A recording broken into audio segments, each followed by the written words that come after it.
Então nós devemos buscar dentro do nosso íntimo as raízes dos nossos sofrimentos e não apenas tratar superficialmente o nosso problema. E para isso acontecer, é necessário deixarmos de pensar que algo está errado na nossa vida, que está acontecendo algo errado conosco ou na nossa vida, porque não está acontecendo nada de errado na nossa vida, uma vez que nada acontece por acaso. E se nós pensarmos dessa forma, começamos a aceitar os problemas e as adversidades como materiais didáticos para o nosso aprendizado, para o nosso crescimento interior. E conforme nós vamos crescendo interiormente, mais nós nos fortalecemos. E assim faz sentido nós dizermos que quanto mais nós nos fortalecermos interiormente, vamos ficar menos suscetíveis aos sofrimentos emocionais. Mas nós não podemos nos comparar com as mudanças que as pessoas têm e são mostradas, por exemplo, nos filmes. Os filmes têm uma duração de 1h30, 2 horas, às vezes 3 horas. E todas as coisas têm que acontecer nesse tempo. Mas não significa que a mudança real aconteceu nesse tempo, de 1h30, 2 horas ou 3 horas. A nossa mudança vai acontecendo de acordo com uma sequência de pequenas mudanças que nós mesmos fazemos na nossa vida. Tudo vai se encadeando, porque para nós construirmos algo, nós precisamos colocar uma coisa, depois a outra coisa. Por exemplo, em uma construção de casa, construção de edifício, para colocar uma peça acima, nós precisamos ter o alicerce pronto. E depois, a parte mais baixa da construção tem que estar pronta para nós podermos colocar algo em cima. Então não adianta nós começarmos pelo telhado, precisamos começar pelo alicerce, montarmos as paredes e depois colocarmos a parte do telhado. E assim as coisas vão acontecendo na nossa vida também, tijolo por tijolo. Começa de baixo e a gente vai colocando tijolo por tijolo. E assim todas as coisas vão se encaixando, as coisas vão se encadeando na nossa vida. E é importante nós percebermos que a vida ocorre dessa forma.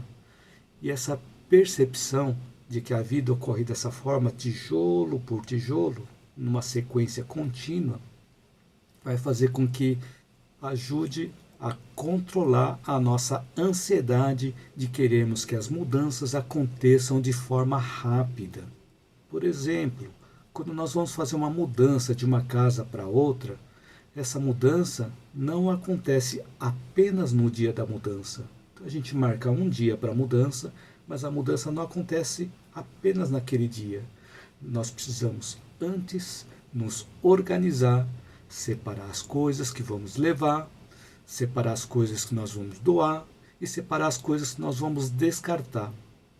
Depois nós guardamos tudo em caixas, etiquetamos as caixas, desmontamos os móveis que são possíveis de serem desmontados e assim nós embalamos tudo, protegemos tudo para não danificar, até que chega o dia da mudança.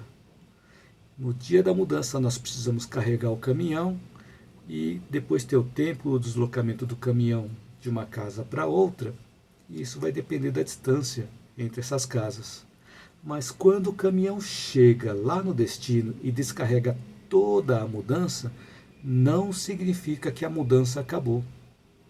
Essa mudança ainda continua por algumas semanas, porque nós precisamos desencaixotar tudo, colocar todas as coisas no lugar, limpar tudo direitinho, e isso dura semanas. E às vezes dura o resto da vida, porque estamos frequentemente realizando mudanças na casa.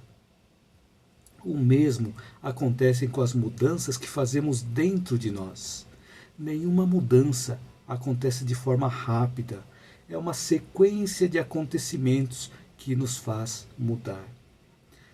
E o preparativo para a nossa mudança envolve mudança de pensamento, busca por novos conhecimentos e aplicação desses conhecimentos, Porque se nós buscarmos por conhecimento, se não colocarmos em prática, não vai adiantar nada nós termos esse conhecimento. Por isso que é importante nós termos o conhecimento e colocarmos em prática o que fizesse sentido para nós. E essa mudança deve ser contínua. Por que deve ser contínua?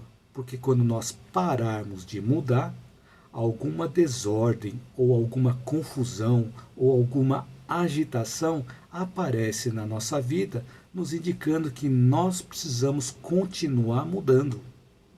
Por exemplo, na natureza, as tempestades vêm e purificam o ar depois de toda aquela perturbação. E as desordens aparecem na nossa vida em forma de perturbação para que a nossa rota de vida seja purificada, isto é, seja corrigida. Então, por isso que é importante nós começarmos a perceber essas pequenas mudanças que nós precisamos realizar na nossa vida. Com as pequenas mudanças, nós vamos conseguir movimentar grandes obstáculos. Então, existe até aquela frase que diz assim: pequenas dobradiças movem grandes portas. Da mesma forma, pequenas mudanças, eles movem também grandes obstáculos.